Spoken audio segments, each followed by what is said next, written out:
want reconciliation. I want deliverance. I want to forgive you. But in the middle, we have hatred. I'm pissed. I'm mad. But we're saying with our mouth we want freedom. With our mouth we say we want reconciliation. So now when we respond and get into an altercation, we were responding from this place of resentment.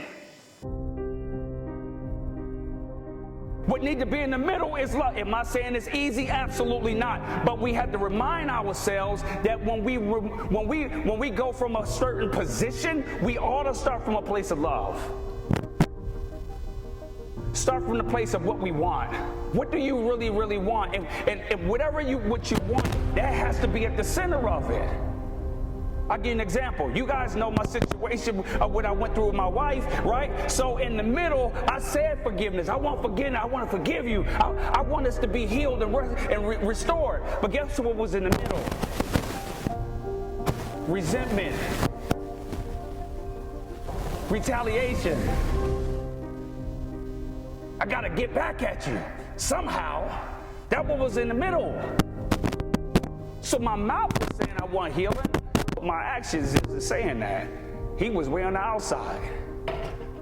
But right here was bitterness.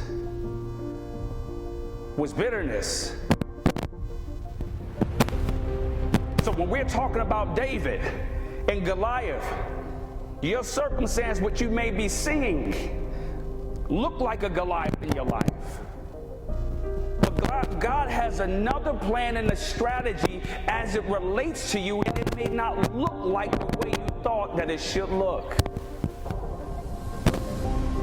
David, his only assignment was to carry cheese, gentlemen. Think about it. Was cheese. But imagine if David wasn't faithful over his assignment. He would have missed that moment because he wasn't faithful over what God gave him, because it's just like that wasn't big enough. I'm not the quarterback. I'm not the coach. You gave me the position of a water boy. You gave me the position of a towel, of somebody. I didn't even make the team. So now I'm angry. Now I'm not even around the squad. I have a problem with that. So he's like, listen, I know my plans towards you. You keep asking me to do something. Allow me to be God. Allow me to, you do you and let me do me. Stop trying to do my job. I know how to do my job. I was here way before you, and I'll be here after you. Yeah. Amen. So let me do my job. You do yours and let me do mine. Stop trying to get into my lane. I know my lane.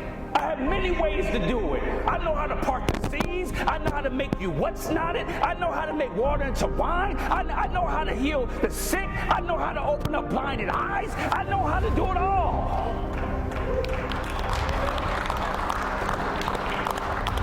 And you talking about what you need, like I don't know how to do it. I'm not caught off guard.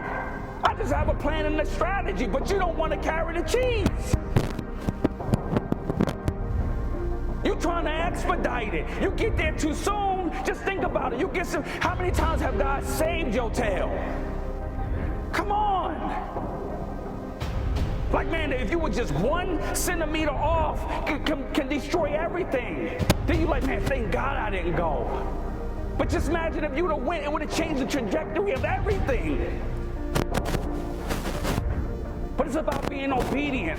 Can you carry the cheese? Ask my man sitting next to you, can you carry the cheese?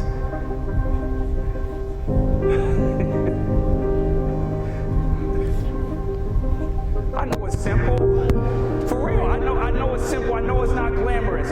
Y'all probably not gonna ever look at cheese the same ever again.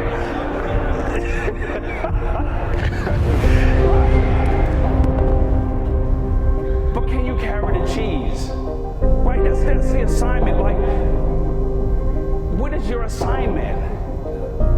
And your assignment is just to carry the cheese.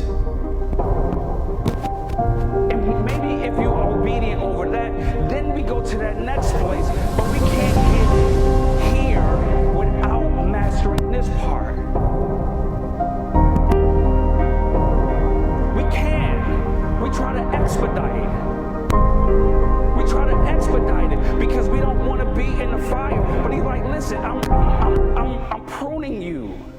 When God does it, man, it's so beautiful. When we start looking at it through the eyes of God, man, it's absolutely beautiful. It hurts, but what happens afterwards? What happened afterwards? That's what we had to look. Man, the testimonies that I've been hearing, people was addicted to drugs for years and years. One brother told me for about 14, 15 years, and now he can stand up and give a testimony. I can't give that testimony, but he can deliver other people. Why? He's an authority in that area. He can stand up here in the swag and say, yo, I know how to get out of that. You like, why me? Well, why not you?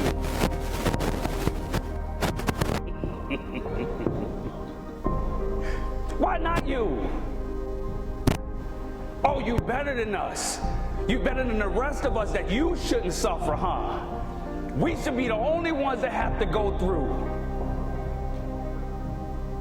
The rest of us are not worthy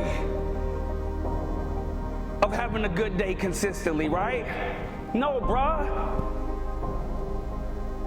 We have to learn how to fight and build at the same time.